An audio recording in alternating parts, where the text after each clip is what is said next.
Hey UT alumni and friends and family of UT. My name is Beth Peters. I graduated in 2003 from the College of Business, and I'm excited to share with you all today just a little bit about one of the things that I've gotten involved in after my time at UT.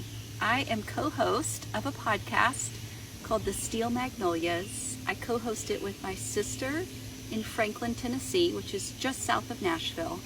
And we started the podcast 3 years ago as a way to share with all of the people that are moving to the South from all over the country a little bit about our culture, share with them kind of why we do the things we do, the history of some of the things that we do, some of the food and beverage culture, which is very popular and very important to our culture. We share things about travel and events, history, all the things college football. We talk about UT a lot. I try not to give too much favoritism to the University of Tennessee, but of course, since that is my college, I do mention our Vol family a lot.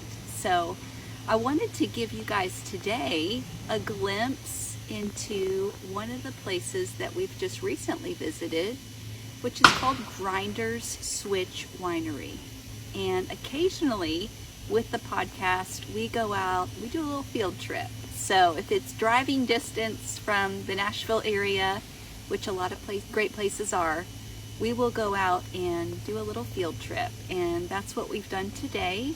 So you can see that I am here at Grinder's Switch. Now, if that name doesn't ring a bell, that's okay. You might not know Grinder's Switch, but as I describe it, you might remember that Grinder's Switch was also the fictional hometown of the comic character Minnie Pearl, otherwise known as Sarah Cannon. But cousin Minnie Pearl used Grinder's Switch in her routine in the Grand Ole Opry and in her comedy as the place that she was supposedly from. Now, she's actually from just down the road, which is Centerville, Tennessee. And Centerville, Tennessee is just in the Middle Tennessee area. Took us about an hour from our Franklin, Tennessee home to get here. But this winery has muscadines growing on property, and we're going to be doing an episode coming up on muscadines. So we wanted to visit this property and learn about the process of making wines from muscadines. We actually got to do a tasting where we tasted wonderful wines, some from muscadines, some from other grapes, and clearly they are UT fans as well. This was sold in their gift shop. But what I wanted to make sure to let you guys know is that muscadines are unique to the region of the Southeast where we live, and they would probably grow from really all the way from Florida to the coast of New Jersey. They love the summer heat. That's why they thrive so well in the Southeast. And that's different than a lot of grape varieties. So if you've ever gotten to visit Napa Valley or anything on the West Coast, you're going to see very different grape varieties out there. But muscadines are very special to the South. So we wanted to come here to see, for one, just what this place is like, and it's precious. But two, to see a little bit about the muscadine process. They can grow as green, black, purple. Muscadines in their fullness can be any of those colors, and so it's a fantastic antioxidant for your body. So even if you're looking for the sort of the health factors of muscadines, they are a fantastic fruit to know about and to learn about. So I'd actually like to show you some of the muscadine process in the way that it gets and goes through fermentation. And so for that, we're going to head over to the vineyard.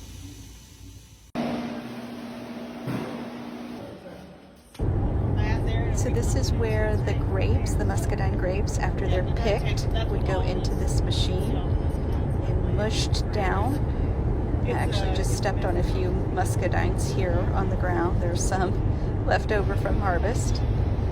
Then put into these buckets where their yeast recipe is mixed and put into these large vats. There's just some regular juice, not fermented. Here they go into the big fermentation tanks.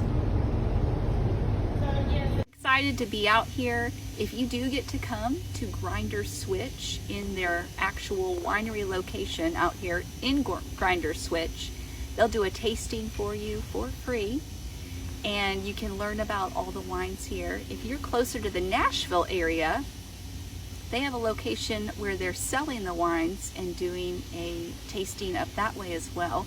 There is a fee for that tasting, but that's in the Nashville proper area. And if this topic of Southern wineries interests you, I would invite you to check out the Steel Magnolias podcast, as we're going to be doing other episodes, including our muscadines, but also a holiday wine episode where we're going to be talking about bringing wine as a host gift, or how to pair wine with some of your holiday meals that you're going to be having this Thanksgiving and Christmas. So if you like Southern culture, I invite you to join us. We have a new episode that releases every single Tuesday, wherever you get podcasts. That can be Apple or Spotify. Our website has the podcast as well, steelmagnoliaspodcast.com.